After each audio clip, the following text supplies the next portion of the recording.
அனைவருக்கும் அடியேனின் பணிவான வணக்கங்கள். இன்னைக்கு நம்ம பார்க்கக்கூடிய தலைப்பு திருமண வாழ்க்கையில் அகம் புறம். இதை பற்றி உயர்கணித கேபி சார ஜோதிட முறையில் அடியனுடைய விளக்கத்தை நான் சொல்கிறேன். நான் அதாவது திருமணம் நம்ம 12 பாவத்தை எடுக்கும்போது நம்ம அகம் சார்ந்த பாவங்கள் புறம் சார்ந்த பாவங்கள் 2 வகையாக பிரிக்கிறோம். அது தொடர்ந்து நம்மளுடைய வீடியோவை பார்க்குறவங்க எல்லாருக்கும் தெரியும். நம்முடைய உயர்கணித சார ஜோதிட முறையில் ஒற்றைப்படை பாவங்களை அகம் சார்ந்த பாவங்கள் என்றும் இரட்டைப்படை பாவத்தை புறம் சார்ந்த பாவங்கள் என்றும் பிரிக்கிறோம். அதே மாதிரி ஒவ்வொரு பாவத்திலையும் அகம் புறம்னு ஒரு காரகம் இருக்குது. உதாரணத்துக்கு இப்போ திருமணம்னு எடுத்துக்கோங்களேன். திருமணம் அப்படின்னு எடுக்கும்போது 7வது பாவம் தான் திருமணத்துக்கான பாவம். இது அகம் சார்ந்த பாவம். இது அகம் அப்படின்னு சொல்கிறோம். ஆனால் இதுலேயே 2 காரகம் இருக்குது. இதில் அகம் அப்படின்னு ஒரு காரகம், புறம் அப்படின்ற ஒரு காரகம். வீட்டுக்கு உள்ளங்கிறது அகம், வீட்டுக்கு வெளியேங்கிறது புறம். அப்போ இதில் திருமணம் என்பது நம்மை சார்ந்தது. அதாவது நாம் நேரடியாக அனுபவிக்கிறது, நமக்கு உடலுக்கும் உள்ளத்துக்கும் நேரடியாக வரக்கூடியது அகம் சொல்கிறோம். உடம்புக்கு வெளியில் இருக்கிறது புறம் சொல்கிறோம். அதாவது திருமணம் அப்படிங்கிறது 7வது பாவத்துடைய அகம் சார்ந்த காரகம். புறம் சார்ந்த காரகம் வியாபாரம்.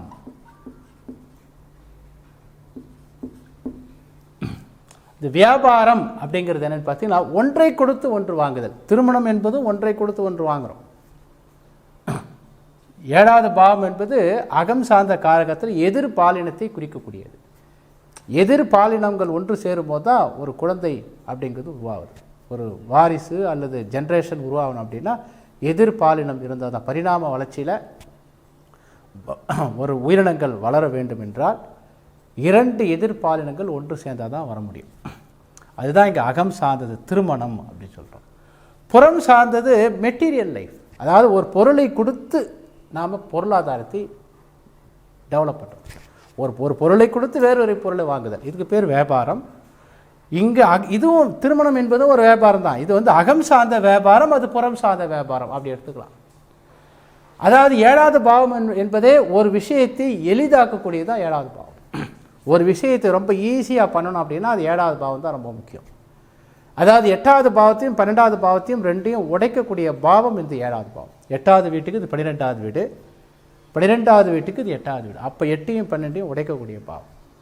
அதாவது மனித வாழ்க்கையில் நாகரிகம் தோன்ற காலகட்டத்தில் மனிதர்களுக்கும் மிருகத்துக்கும் என்ன வித்தியாசம், நம்ம 2 பேருக்கும் பேசுகிறாங்க அப்படின்னு சொல்கிறத விட எந்த ஒரு மிருகமும் எனக்கு தெரிஞ்சு திருமணம்லாம் எந்த மிருகமும் பண்ணல. நாயோ பூனையோ ஏன் ஏனையோ எதுவுமே திருமணம் அப்படிங்கிறது இல்லை.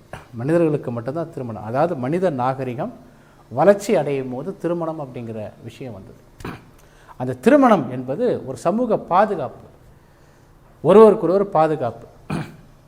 அப்போ மற்ற உயிரினத்துக்கும் மனிதர்களுக்கும் இருக்கக்கூடிய ஒரு வித்தியாசமே இந்த திருமணம் அப்படிங்கிற நாகரிகத்தோட வளர்ச்சியில் திருமணம் தான் முதல் பகுதி. அப்போ இந்த 7வது பாவம் இங்கே 7வது பாவத்தை எப்படி நம்ம அகம் புறம்னு பிரிக்கிறோமோ இந்த திருமணத்தையும் நம்ம என்ன பண்ணுறோம், மீண்டும் அகம் புறம்னு பிரிக்கலாம். இந்த திருமணத்தையும் அகம் புறம், திருமண வாழ்க்கையை நாம் அகம் புறம்னு 2 வகையாக பிரிக்கலாம். அது என்ன அகம் புறம்னா, திருமண வாழ்க்கை என்பது அகம்னா நாம் மட்டுமே, கணவன் மனைவி 2 பேர் மட்டுமே தெரியக்கூடிய விஷயங்கள் என்பது அகம். தனிமையில் இருப்பது அகம். புறம் என்பது வெளி உலகத்தில் அவங்கள என்ன பார்வையில் பார்க்குறாங்க. புறம் என்பது வெளியே, அகம் என்பது உள்ளே, புறம் என்பது வெளியே. திரும்ப திரும்ப நம்ம வீடியோ பார்க்குறவங்களுக்கு தெளிவாக தெரியும். அதுக்கு முன்னாடி நம்முடைய ஸ்ரீ பிரகஸ்பதி ஜோதிட பயிற்சி மையத்தில் ஒவ்வொரு மாதமும் கடைசி வாரத்தில் வரக்கூடிய வெள்ளி சனி ஞாயிறு 3 நாள் நேரடி பயிற்சி நடைபெறுகிறது. உயர்கணித சார ஜோதிட நேரடி பயிற்சி. இதில் ஓரளவுக்கு அடிப்படை ஜோதிடம் தெரிஞ்சவங்க தான் வர முடியும். அந்த வகையில் இந்த மாதம் வருகின்ற 26, அதாவது வருகின்ற ஜூன் 26, 27, 28 3 நாள் நேரடி பயிற்சி வகுப்பு வருகிறது. இது சம்பந்தமான விஷயத்தை எனக்கு கால் பண்ணுங்கள். இன்னும் இந்த கிளாஸ் கிட்டத்தட்ட இன்னும் ஒரு 10 நாள் இருக்கிறதால இந்த புத்தகத்தை ஏற்கனவே படித்தவங்க இந்த கிளாஸுக்கு வரலாம். இந்த புத்தகம் இன்னும் படிக்காதவங்க இந்த கிளாஸுக்கு வந்தால் உங்களுக்கு புரியாது. ஒருவேளை என்னுடைய யூடியூப் வீடியோவில் கிட்டத்தட்ட 1000 வீடியோவில் ஒரு 50 வீடியோ பார்த்தவங்க அந்த கிளாஸுக்கு வரலாம். இந்த கிளாஸோட குவாலிஃபிகேஷன் ஓரளவுக்கு அடிப்படை ஜோதிடம் தெரிந்திருக்க வேண்டும். ஒரு பஞ்சாயத்து கொடுத்தா ராசி கட்டம் நாம்ச கட்டம் போடுற அளவுக்கு நாலேஜ் இருக்கும். அல்லது இந்த புத்தகத்தை கொஞ்சம் படிச்சுட்டு அப்புறம் வரலாம். ஒவ்வொரு மாதமும் கடைசி வாரம் கிளாஸ் இருக்கும், டைரக்ட் கிளாஸ் இருக்குது, ஆன்லைன் கிளாஸ் இருக்குது. சென்னை குன்றத்தூரில் இந்த மாதம் எண்டில் 26, 27, 28 கிளாஸ் இருக்குது. அது மட்டும் இல்லாமல் நம்முடைய பயிற்சி மையத்தில் ஒவ்வொரு மாதமும் 2வது சனிக்கிழமை மாதாந்திர கருத்தரங்கம் 2 மணியிலிருந்து 5 மணி வரை சனிக்கிழமை நடைபெறுகிறது. இதில் நம்முடைய பயிற்சி மையத்தில் படித்தவங்களும் வரலாம். நம்முடைய பயிற்சி மையத்தில் படிக்காதவங்க இந்த யூடியூப் சப்ஸ்கிரைபர் வாசகர்கள் யார் ஒன்றா கலந்துக்கலாம். இதற்கான ஃபீஸ் வந்து வெறும் 150 ரூபாய் தான். நம்ம பயிற்சி மையத்தில் கிட்டத்தட்ட ஒரு 100 பேர் உட்காரத்துக்கு இடம் இருக்குது. இப்போ இந்த சப்ஜெக்ட்டுக்கு வந்துடுறேன்.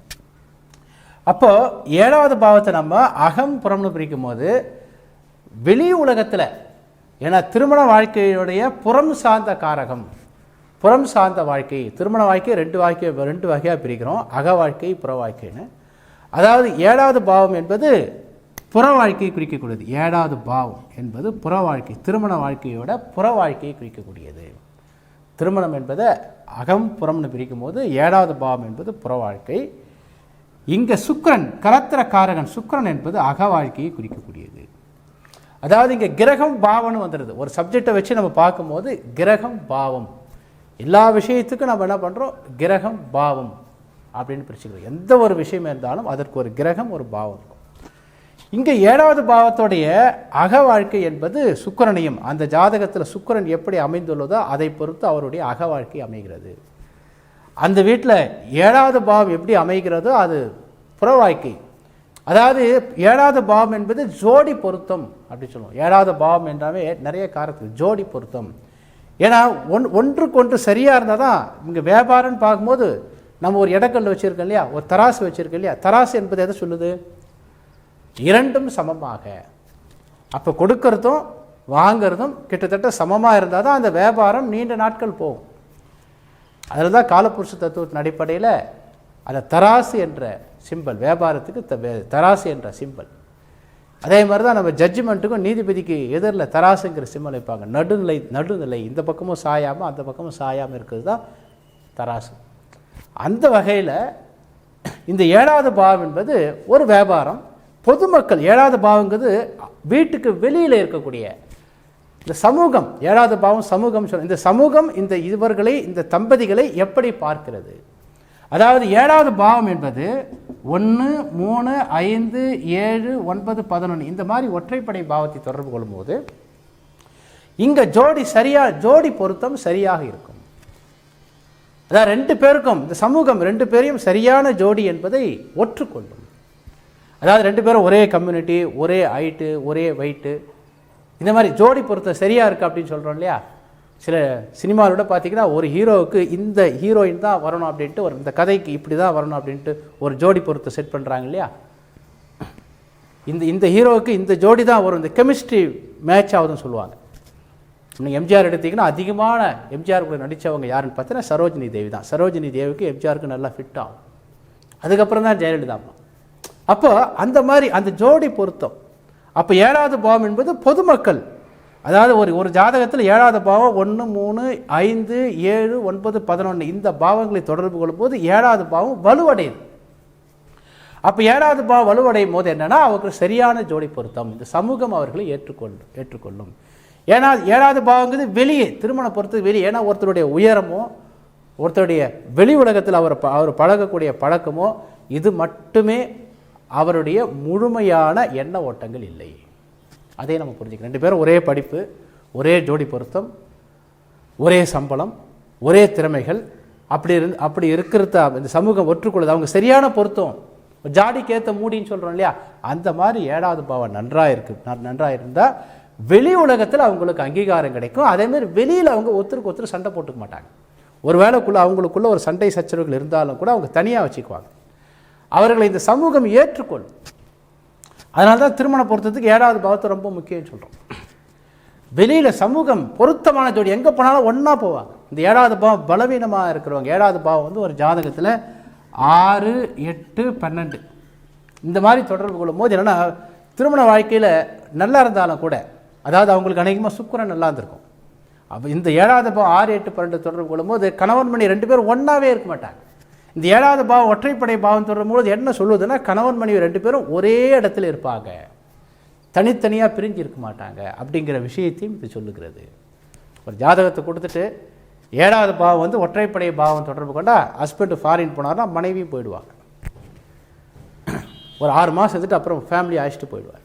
அந்த 7வது பாவம் ஒற்றைப்படை பாவம் தொடர்பு கொள்ளும்போது கணவன் மனைவி 2 பேரும் பிரிய மாட்டார்கள், ஒன்றாகவே இருப்பார்கள், எங்கே ஒன்றா தான் இருப்பாங்க. இன்னும் சொல்லப்போனால் இந்த மாதிரி 7வது பாவம் இருந்து அவங்களுக்கு கடைசி காலத்தில் வரக்கூடிய தசாபுத்தியும் இதே மாதிரி ஒற்றைப்படை பாவமாக தான் அவங்க இறப்பும் கிட்டத்தட்ட ஒரு 6 மாதம் 1 இயர் தான் இருக்கும். எங்கே இறந்தாலும் அங்கே பக்கத்திலே தான் மனைவியை போட்டு புதைப்பாங்க, இல்லை கணவனை போட்டு புதைப்பாங்க. அந்த மாதிரி புரிஞ்சுக்கலாம். 2 பேரும் இறக்கும் போதும் அந்த சவக்குழியிலோட பக்கத்தில் தான் இருக்கக்கூடிய ஒரு அமைப்பு. எதுக்கு இது இந்த அளவுக்கு நான் சொல்கிறேன்னா, புரிந்து கொள்றதுக்கு தான். சரியான ஜோடி என்பது சமூகத்தால் அங்கீகரிக்கப்பட்ட நிலையில் இருக்கக்கூடிய அமைப்பு. இதே 7வது பாவம் ஒரு 6, 8 பண்ணால் சமுதாயத்தில் அவங்க அடிக்கடி எல்லாரும் எதிர்க்க சண்டை போடுவாங்க, டைவர்ஸ் ஆவதற்கு நிறைய வாய்ப்பு இருக்குது.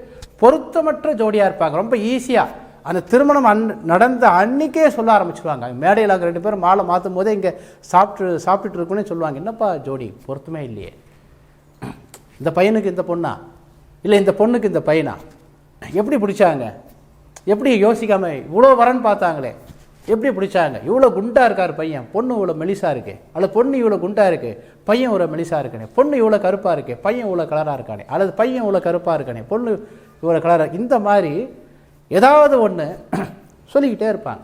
அது பார்த்த உடனே அந்த பொதுமக்களோட அங்கீகாரம் இந்த 6, 8, 12 கிடைக்காது. இதே 7வது பாவம் 2, 4, 10 என் அடுத்த நிலை 2, 4, 10னா கணவன் மனைவி 2 பேரும் ஒரு சரியான பொருத்தம்னா 2 பேரும் புறம் வேலை வாய்ப்புகளில் 2 பேரும் ஒரே மாதிரி இருப்பாங்க, 2 பேரும் ஒரே தகுதி. இங்கேயும் பார்த்தீங்கன்னா அகம் புறம்னு பிரிக்கணும். இந்த புற வாழ்க்கை மீண்டும் அகம் புறம்னு பிறகும்போது பர்சனல் லைஃப்பில் 2 பேரும் ஒன்றா இருப்பாங்க. இப்படி இருந்தால் 2, 4, 10 அஃபீஷியல் லைஃப்பில் 2 பேரும் ஒரே ஆஃபீஸு, ஒரே துறை, ஒரே இதுவாக இருந்தாலும் கூட ஏதாவது ஒரு ஃபேமிலி ஃபங்க்ஷன் அது இதுன்னு பார்க்கும்போது ஒன்றா இருக்க மாட்டாங்க. இந்த புறம் சார்ந்த வகையில் இந்த 7வது பாவத்தை மீண்டும் அகம் புறம் நீங்கள் பிரிக்கும் போது 2, 4, 10 அப்படின்னு பார்க்கும்போது கணவன் மனைவி 2 பேரும் ஒரே மாதிரி படிப்பு, ஒரே மாதிரி உத்தியோகம் இருப்பாங்க. ஆனால் அந்யோன்யம் இருக்காது. அவங்களுக்குள்ள ஏதோ ஒரு ரகசியம் இருக்கிற மாதிரி இருக்கும். ஒரு அட்டாச்மெண்ட் ரொம்ப அதிகமாக இருக்குது. பட் 6, 8, 12 விட பரவாயில்ல. அதாவது இங்கே வந்து ஜோடி பொருத்தங்கிறது அவங்களுடைய பொருளாதார ரீதியான விஷயத்துக்கு ஜோடி பொருத்தம் சரி, மற்ற விஷயத்துக்கு பொருத்தங்கள் சரியில்லை. ஆனால் 7வது பாவம் 1, 3, 7, 9 இந்த மாதிரி ஒற்றைப்படை பாவம் தொடர்பு கொள்ளும்போது 2 பேருக்கும் ஒரே மாதிரியான ஒரு அட்டாச்மெண்ட் இருக்கும். அது சமூகத்தால் அதாவது உதாரண தம்பதிகள் சொல்லல் யாருன்னா சொல்கிறாங்க இல்லையா, சொல்லிட்டு என்ன சொல்கிறாங்க, இதை பாருங்கள் அவங்க 2 பேரும் எவ்வளோ ஒற்றுமையாக இருக்காங்க, சண்டையே வரல பாருங்கள் சொல்கிறாங்க. நீண்ட காலம் ஒரே மாதிரி தம்பதிகள் எங்கே போனாலும் ஒன்றா போகிற மாதிரினா அது ஜோடி பொறுத்த சரின்னு அர்த்தம். தனித்தனியாக போகிற மாதிரினா இந்த மாதிரி அமைப்பு. அதுவும் 6, 8 பண்ணால் இவங்க ஃபங்க்ஷனுக்கு அவங்க வரமாட்டாங்க, அவங்க ஃபங்க்ஷனுக்கு வரமாட்டாங்க. 2 பேரும் சந்திப்பதே ஒரு வருஷத்துக்கு 4 தடவை 5 தடவை தான் சந்திப்பாங்க. கணவன் ஒரு இடத்துல இருப்பார், மனைவி ஒரு இடத்துல இருப்பாங்க. சரியான பொருத்தம் இருக்காது, ஒரு அட்டாச்மெண்ட் இருக்காது. இந்த உறவு வந்து ரொம்ப நாள் நீடிக்காது. 6, 8, 12 நான் 2, 4, 10 ஓரளவுக்கு நீடித்தாலும் கூட அந்யோன்யம் அங்கே இருக்காது. இதுதான் புறம் சார்ந்த பொருத்தம். உதாரண தம்பதிகள் என்பது 7வது பாவம் ஒற்றைப்படை பாவம் தொடர்பு கொள்ளும்போது உதாரண தம்பதிகளாக எல்லாரும் அங்கீகரிக்கப்பட்ட நபர்களாக இருப்பார்கள். இதுக்கப்புறம் நம்ம புறம் சார்ந்த பொருத்தத்தை முடிச்சுட்டோம். அகம் சார்ந்த பொருத்தம் சுக்கிரன். அதாவது சுக்கிரன் என்பது ஒரு கணவன் மணி 2 பேரும் தனிமையில் இருக்கும்போது எப்படி இருக்காங்க. சில பேர் வெளியில் போகும்போது ஒன்றா இருக்கிற மாதிரி இருப்பாங்க, தனிமையில் இருக்கும்போது அவங்க பெட்ரூமில் இருக்கும்போது ஒருவருக்கு ஒரு சண்டை போடுறாங்க இல்லையா, அந்த அமைப்பு தான் இந்த சுக்கிரனை சொல்லக்கூடியது. சுக்கிரன் என்பது ஹார்மோன் லெவல். ஒரு ஆண் அதாவது இங்கே சுக்கிரன் செவ்வாய், ஆணுக்கு சுக்கிரன் பெண்ணுக்கு செவ்வாய், அது சொல்லிடணும். வெறும் சுக்கிரன் மட்டும் இல்லை, சுக்கிரன் செவ்வாய், ஆணுக்கு சுக்கிரன் பெண்ணுக்கு செவ்வாய்.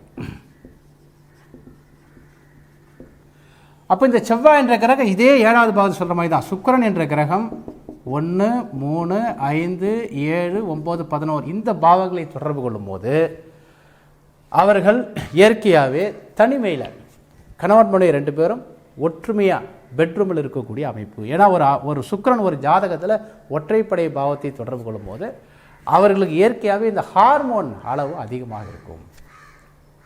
செக்ஸுவல் ஹார்மோன் சொல்கிறோம், பாலியல் ஹார்மோனுடைய அளவு அதிகமாக இருக்கும். மகிழ்ச்சியாக இருப்பார்கள் அப்படின்ற மாதிரி. அதாவது பெட்ரூமில் ரொம்ப ஹாப்பியாக இருப்பாங்க. அதாவது இது வந்து இன்னர் அவுட்டர் அப்படிங்கிற மாதிரி. அதே மாதிரி செவ்வாய் 1 3 5 7 9 11 தொடர்பு போடும்போது பெண்களுக்கும் இதே மாதிரி ஆகும். பெண்களுக்கு கலத்திரக்காரகன் செவ்வாய் அப்படிங்கிறது அந்த கலத்திரக்காரகன் ஒற்றைப்படை பாவமாக இருப்பது வந்து சிறப்பு. இப்போ ஜாதகத்தில் 7வது பாவம் 6 8 12 தொடர்பு கொண்டவங்களுக்கு சுக்கிரன் ஆணாக இருந்தால் சுக்கிரன் 5 7 11 அல்லது பெண்களுக்கு செவ்வாய் 5 7 11 தொடர்பு கொண்டால் வெளி உலகத்தில் அவங்க தனித்தனியாக இருந்தாலும் கூட கணவன் ஒரு இடத்துல இருப்பாங்க, மனைவி ஒரு இடத்துல இருப்பாங்க. ஆனால் டெய்லி பேசிக்காக அவங்க 2 பேரும் டெய்லி மணிக்கணக்கில் பேசுவாங்க. அதாவது இப்போ கணவன் வெளிநாட்டில் இருப்பார், மனைவி இந்தியாவில் இருக்கார். இல்லை அப்படி இருக்கும்போது பார்த்தீங்கன்னா டெய்லி ஒருவருக்கொருவர் கிட்டத்தட்ட 1 மணி நேரம் பேசுவாங்க. அப்போ 2 பேரும் ஒருவருக்கொருவர் அந்யோன்யமாக இருப்பதை குறிக்கிறது. ஆனால் வெளியில் பார்க்கும்போது அவங்க தனியாக பிரிஞ்சு இருக்கிற மாதிரி அடிக்கடி ஒன்றா சேர முடியாத அமைப்பில் இது வந்து இந்த அமைப்புங்கிறது நம்ம வந்து என்ன சொல்கிறோன்னா நேரடியாக மீட் பண்ணுறது. இது விர்ச்சுவல் ஆத்மாத்மாக. அப்போ 7வது பாவமும் செவ்வாயும் சுக்கிரன் கலத்திர காரகத்தையும் 7வது பாவத்தையும் வைத்து தான் நம்ம டிசைட் பண்ண முடியும். இதில் 7வது பாவம் என்பது வெளி தோற்றத்துக்கு சில பேர் 7வது பாவம் நல்ல ஒற்றைப்படை பாவமாக இருக்குது. இப்படி இருக்கும் 7வது பாவம்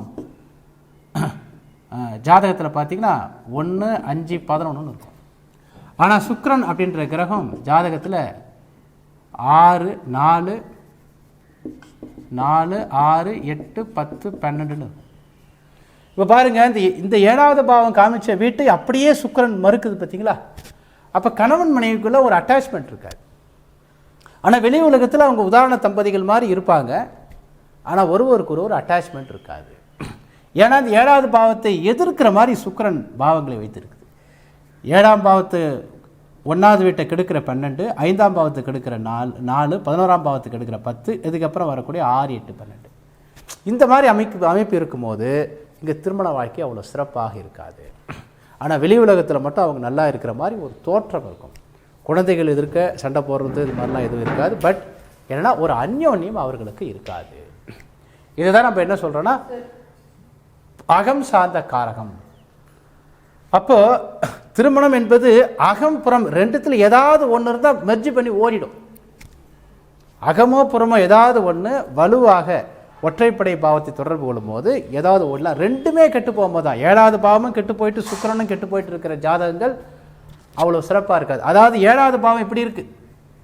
7வது பாவமே ஜாதகத்தில் 6 8 10 12 இருக்குது. சுக்கிரன் அப்படின்ற கிரகம் 1 3 5 7 11 தொடர்பு கொள்ளும். இப்படி தொடர்பு கொள்ளும்போது பார்த்தீங்கன்னா அவங்க பொருத்தமற்ற ஜோடியாக தான் இருப்பாங்க. 2 பேரும் பொருந்துற மாதிரி தெரியாது. ஆனால் உள்ளுக்குள்ளே அவங்களுக்குள்ள அந்த அவங்க அதாவது அந்த பொருத்த 2 பேரும் வெவ்வேறு கம்யூனிட்டியாக இருப்பாங்க. உதாரணத்துக்கு சொல்கிற மாதிரிலாம் இந்த 7வது லக்னம், அதாவது லக்னம் ஒரு ஆணுடைய ஜாதகத்தில் 7வது பாவம் 6 8 12 அவர் நல்ல உயர்ந்த குடியை சேர்ந்தவராக இருப்பார். ஒரு லவ் பண்ணி ஒரு மேரேஜ் பண்ணிக்குவார்.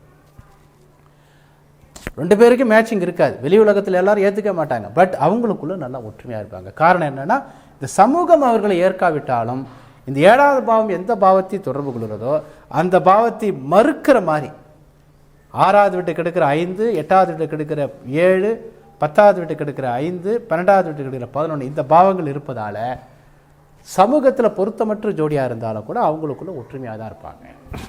அதனால் திருமணம் என்பது அகம் என்பது நம்ம கிரக காரகத்தையும் புறம் என்பது 7வது பாவத்தை வைத்து தான் நம்ம டிசைட் பண்ணுறோம். மீண்டும் அடுத்த ஒரு வீடியோவில் வேறு ஒரு டாப்பிக்கில் நம்ம டிஸ்கஸ் பண்ணுவோம். நன்றி, வணக்கம்.